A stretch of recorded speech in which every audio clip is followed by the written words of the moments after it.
Hello YouTube family, Radhe Radhe. कैसे हैं आप सब लोग? आशा करती हूँ आप सब लोग ठीक होंगे। तो सिर्फ पटेल के चैनल में आप सभी का स्वागत है, अभिनंदन है। आज हम एक और नई वीडियो लेकर आए हैं जो वीडियो आप लोगों के लिए बहुत ही लाभकारी है।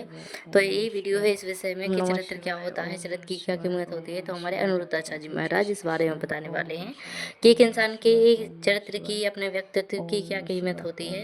सब कुछ पैसा नहीं होता है, चरित्र के भी कुछ मायने हैं, उसकी भी कीमत होती है। बहुत कीमती होता है एक इंसान का चरित्र, उसका चरित्र ही उसका खास होता है। राधे राधे सभी को, जय श्री कृष्णा। तो चलिए वीडियो को शुरू करते हैं और वीडियो एंड तक जरूर देखिएगा। वीडियो पसंद आए तो प्लीज़ लाइक शेयर सब्सक्राइब कीजिएगा और बेल आइकन को जरूर प्रेस कीजिएगा ताकि मैं जो भी न्यू वीडियो डालूँ आपके यहाँ नोटिफिकेशन पहुँच जाए और आप वीडियो का लाभ उठा सकें और अच्छी अच्छी बातों को जान सकें। तो चलिए, अनिरुद्धाचार्य जी के द्वारा बताए गए बातों को ध्यान में रखते हुए ज्ञान पाते हैं। राधे राधे सभी को, जय श्री कृष्णा। कि चरित्र की क्या कीमत होती है। चरित्र की कोई कीमत नहीं होती है, चरित्र अनमोल होता है, इसकी कीमत नहीं लगाई जा सकती है। एक तो ये चरित्र तो उसी इंसान से पूछा जा सकता है कि जिसका चरित्र है वह बहुत ही अनमोल होता है। चरित्र एक इंसान के लिए, खासकर एक औरत के लिए। राधे राधे सभी को, जय श्री कृष्णा। तो चलिए वीडियो को शुरू करते हैं और वीडियो अंत तक जरूर देखिएगा। और अगर आपने हमें सब्सक्राइब नहीं किया है और आपको अगर हमारा कंटेंट पसंद आ रहा है तो प्लीज़ हमें सब्सक्राइब कर लीजिएगा। हम रोज़ अपने लड्डू गोपाल जी की और अनिरुद्धाचार्य जी की वीडियो डालते हैं, तो प्लीज़ हमें सब्सक्राइब कीजिएगा और हमें सपोर्ट कीजिएगा। राधे राधे सभी को, जय श्री कृष्णा। तो चलिए वीडियो की ओर बढ़ते हैं। राधे राधे सभी को, जय श्री कृष्णा। अमेरिका लंदन पैसे से बड़ा है, बताओ क्या चरित्र से बड़ा है? वहां की स्त्रियां और भारत की स्त्रियां, बताओ। अमेरिका, जापान, लंदन और भारत, इन सभी देशों में, केवल दुनिया की बात करूं, चाइना ले लो आप, भूटान ले लो, इत्यादि दुनिया के तमाम देश ले लो आप, और भारत की एक पलड़े पर दुनिया की स्त्रियों को खड़ा करो और दूसरे पलड़े पर भारत की स्त्रियों को खड़ा करो। बताओ किस देश की स्त्रियां आज भी चरित्रवान हैं? हमारे देश की स्त्रियां आज भी पतिव्रता हैं। हमारे देश की स्त्रियों को सती सावित्री कहा जाता है, नहीं कहा जाता। पति मर जाता है, पति मर जाता है तो उसकी विधवा रहकर जिंदगी गुजार लेती हैं, पर दूसरे मर्द की तरफ आंख उठाकर नहीं देखती। ऐसी स्त्रियां आज पूरी दुनिया में ढूंढोगे तो भारत में ही मिल पाएंगी। बोलो हाँ कि ना? अब बताओ भाई, पैसा कमा लिया किसी ने तो थोड़ी बड़ा हो जाएगा यार। पैसा तो वैश्या भी कमा लेती है। तुम्हारे नगर की वैश्या बहुत पैसे वाली होगी, इसका मतलब ये थोड़ी कि वो बड़ी हो गई। तुम्हारे गांव में एक महिला है रिक्शे वाले की, पर बड़ी पतिव्रता है, पर झोपड़ी में रहती है घास की। भले वो घास की झोपड़ी में है, लेकिन उस घास की झोपड़ी में रहने वाली महिला की बराबरी वो करोड़पति वैश्या नहीं कर सकती साहब। कर सकती हो तो आप बताओ। बेटा, हर चीज को पैसे की तराजू से नहीं तौला जाता। क्यों जी, बात सही है कि गलत है? हाँ, भारत का पुरुष और अमेरिका, लंदन, दुनिया का पुरुष, दुनिया का पुरुष कैसा है? आप उठा लो इतिहास। दुनिया में अधिकांश पुरुषों की दो दो तीन तीन स्त्रियां हैं। चक्कर चल रहा है, लिव-इन चल रहा है, इसके साथ उसके साथ। आज भी भारत का जो दर है, परसेंटेज है, भारत का ऐसा परसेंट है कि आदमी अपनी पत्नी के सिवा पराई नारी को, हम लोग सनातनी लोग अपनी पत्नी के सिवा जब पराई नारी को देखते हैं तो बड़ी होती है तो मां के रूप में देखते हैं, बराबर की होती है तो बहन के रूप में देखते हैं, और छोटी होती है तो बेटी के रूप में देखते हैं। ये दृष्टिकोण पूरी दुनिया में केवल सनातनियों के पास है, और कहीं हो तो बताओ।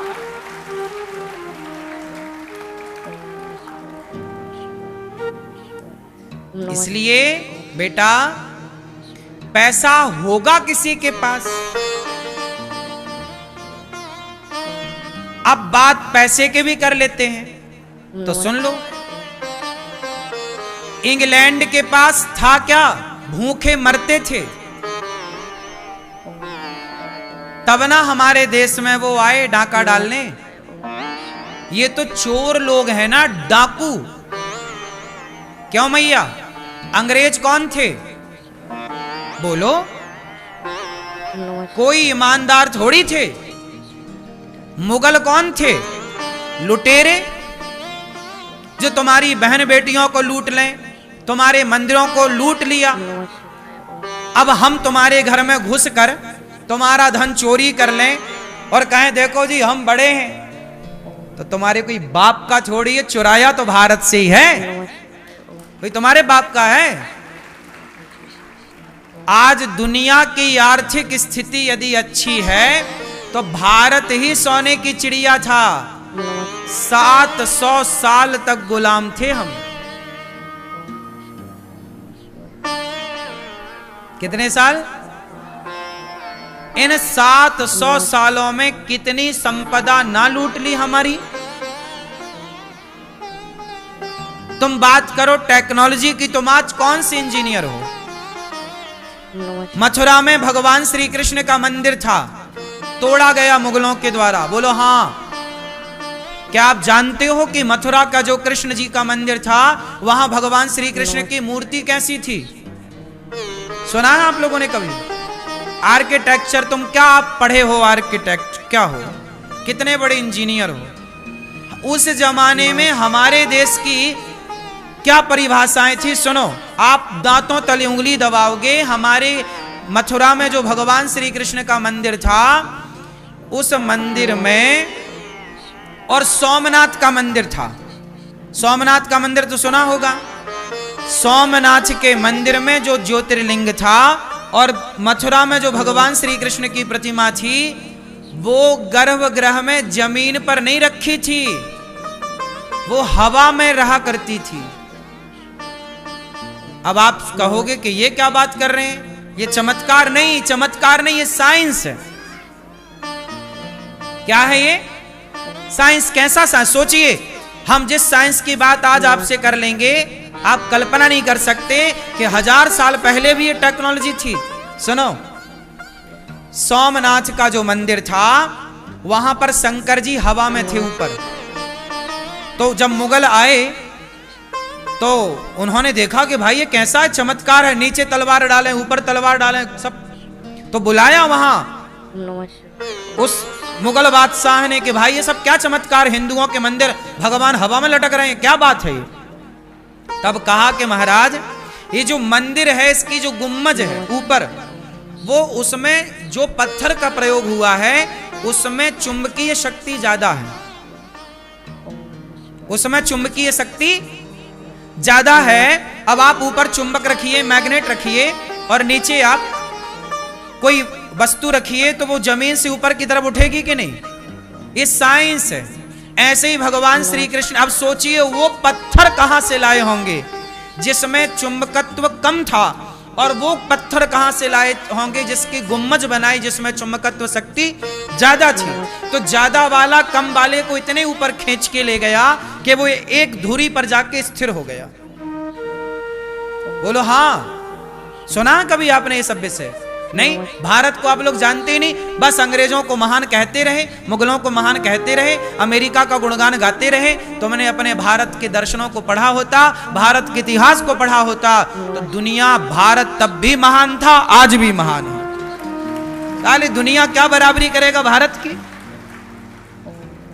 भारत के चरित्र की क्या बराबरी करेगा? भारत की टेक्नोलॉजी की क्या बराबरी?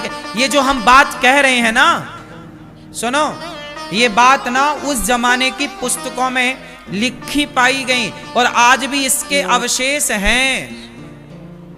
आप कहोगे तो मैं इन चीजों के आज भी ओरिजिनल अवशेष आपको दिखाऊं, यूट्यूब पर दिखा दूं, प्रत्यक्ष कहो प्रत्यक्ष। अब बताओ, राम सेतु का पत्थर पानी में तैरता है कि नहीं? बोलो हाँ। राम सेतु का पत्थर पानी पर, आज भी बहुत सारे पत्थर राम सेतु से लाए गए जो तैरते हुए आपको और हमें नजर आए। हमने भी तैरते हुए पत्थर देखे हैं। आपने देखे कि नहीं? नहीं देखे? हमने देखे हैं कई जगह। ये मैया बोल रही हमने देखे। आपने तैरते हुए पत्थर देखे? हाँ। जैसे तैरते हुए पत्थर होते हैं ना बेटा, ऐसे ही चुंबकत्व से भरी हुई पत्थर भी, कुछ पत्थर ऐसे हैं जिनमें चुंबकत्व शक्ति ज्यादा होती है, तो कुछ पत्थर ऐसे होते हैं जिनमें चुंबकत्व कम होता है। अब इन दोनों पत्थरों का संयोग करके कोई मंदिर बनाए तो वो अद्भुत दृश्य तैयार होगा कि नहीं? हाँ या ना? उसी टेक्नोलॉजी से मथुरा का कृष्ण मंदिर बनाया गया था, उसी टेक्नोलॉजी से सोमनाथ का मंदिर बनाया गया था। ये सब विज्ञान है। आप चमत्कार कहो, कुछ भी कहो, पर ये है साइंस, सबके पीछे एक विज्ञान है। तो हमारा साइंस कितना एडवांस था उस जमाने में। आज से 1400 साल पहले कोणार्क मंदिर बना था। बोलो हाँ। और उस कोणार्क मंदिर में आज भी जब प्रकाश पड़ता है तो उसमें एक चक्र है, सर्कल है, जो परफेक्ट टाइमिंग बताता है। हाँ या ना? जो नया 10 का नोट आया है ना, उसमें कोणार्क मंदिर का चित्र है। मतलब 1400 साल पहले जब घड़ी का आविष्कार नहीं हुआ था, तब हम भारत के वैज्ञानिकों ने सूर्य के प्रकाश से समय देखना बहुत पहले जान लिया था। हमारे यहाँ जब घड़ियां नहीं होती थी तब भी जन्म पत्रिका निकलती थी टाइम से। तो जब घड़ी नहीं थी तो टाइम कैसे देखते थे? जब दुनिया को टाइम देखना नहीं आया, जब दुनिया को घड़ी देखना नहीं आया, तब हम लोग जानते थे कि किस तारीख को सूर्य ग्रहण पड़ेगा और चंद्र ग्रहण पड़ेगा। ये हमारा विज्ञान था। इसलिए भारत से बड़ा यदि आप मूल सिद्धांतों की बात करें तो आज भी भारत से आगे कोई नहीं है। टेक्नोलॉजी भैया अलग विषय यार, तुमने मिसाइल बना ली तो कौन सा गढ़ जीत लिया? क्यों भैया? हम लोगों ने मिसाइल बनाने पर ध्यान दिया ही नहीं, क्योंकि हम विनाश करना नहीं जानते, हम केवल विकास करना जानते हैं। विनाश करना जानते तो हम भी परमाणु बना लेते, पर हमने कभी जरूरत नहीं समझी। हमने तो भूखे को रोटी देना सीखा है, हमने तो चींटियों को दाना डालना सीखा है, हमने पेड़ पौधों में भी पानी दिया है, हमने सांप को दूध पिलाया है साहब। हमने नागासाकी में परमाणु नहीं फेंका।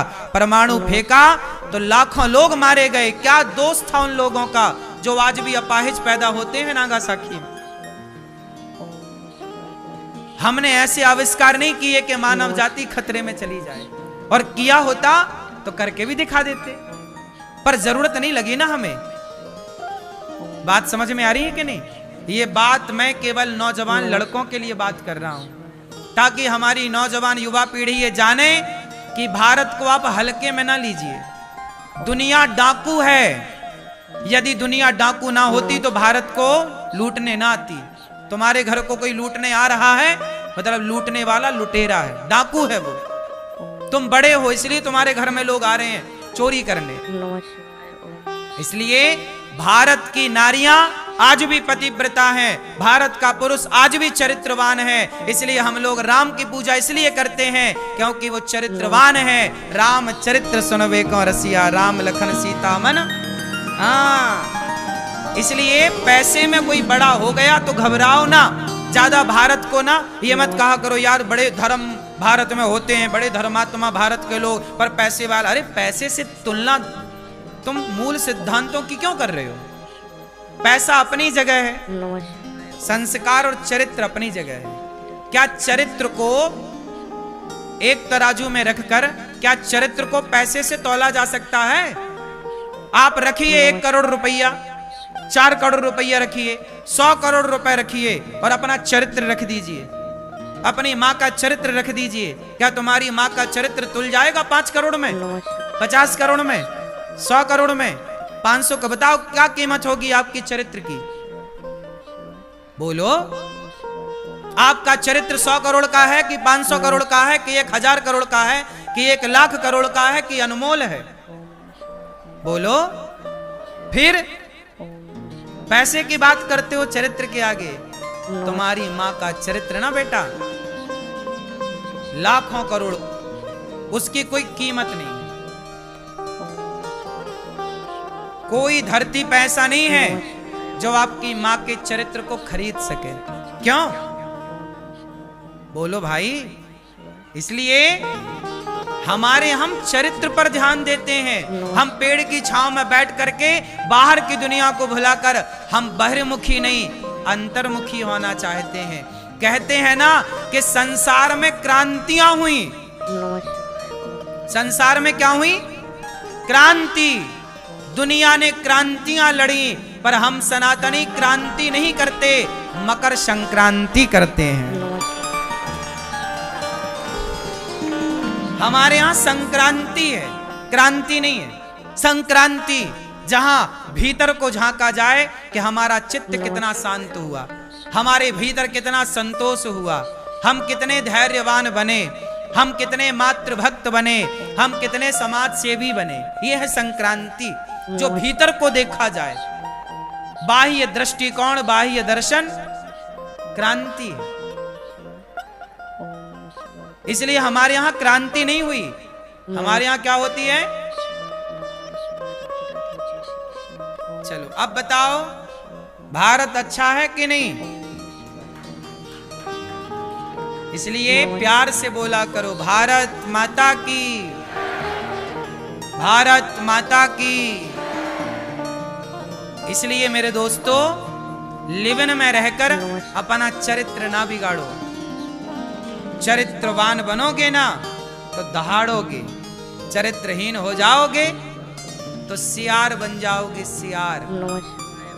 क्यों जी? सही है। इसलिए चरित्रवान। राम जंगल में रहते हैं पर दहाड़ते हैं। रावण सोने की में लंका में रहता, म्याऊं म्याऊं करने लग गया, क्योंकि रावण का चरित्र खोटा था और राम का चरित्र मजबूत था।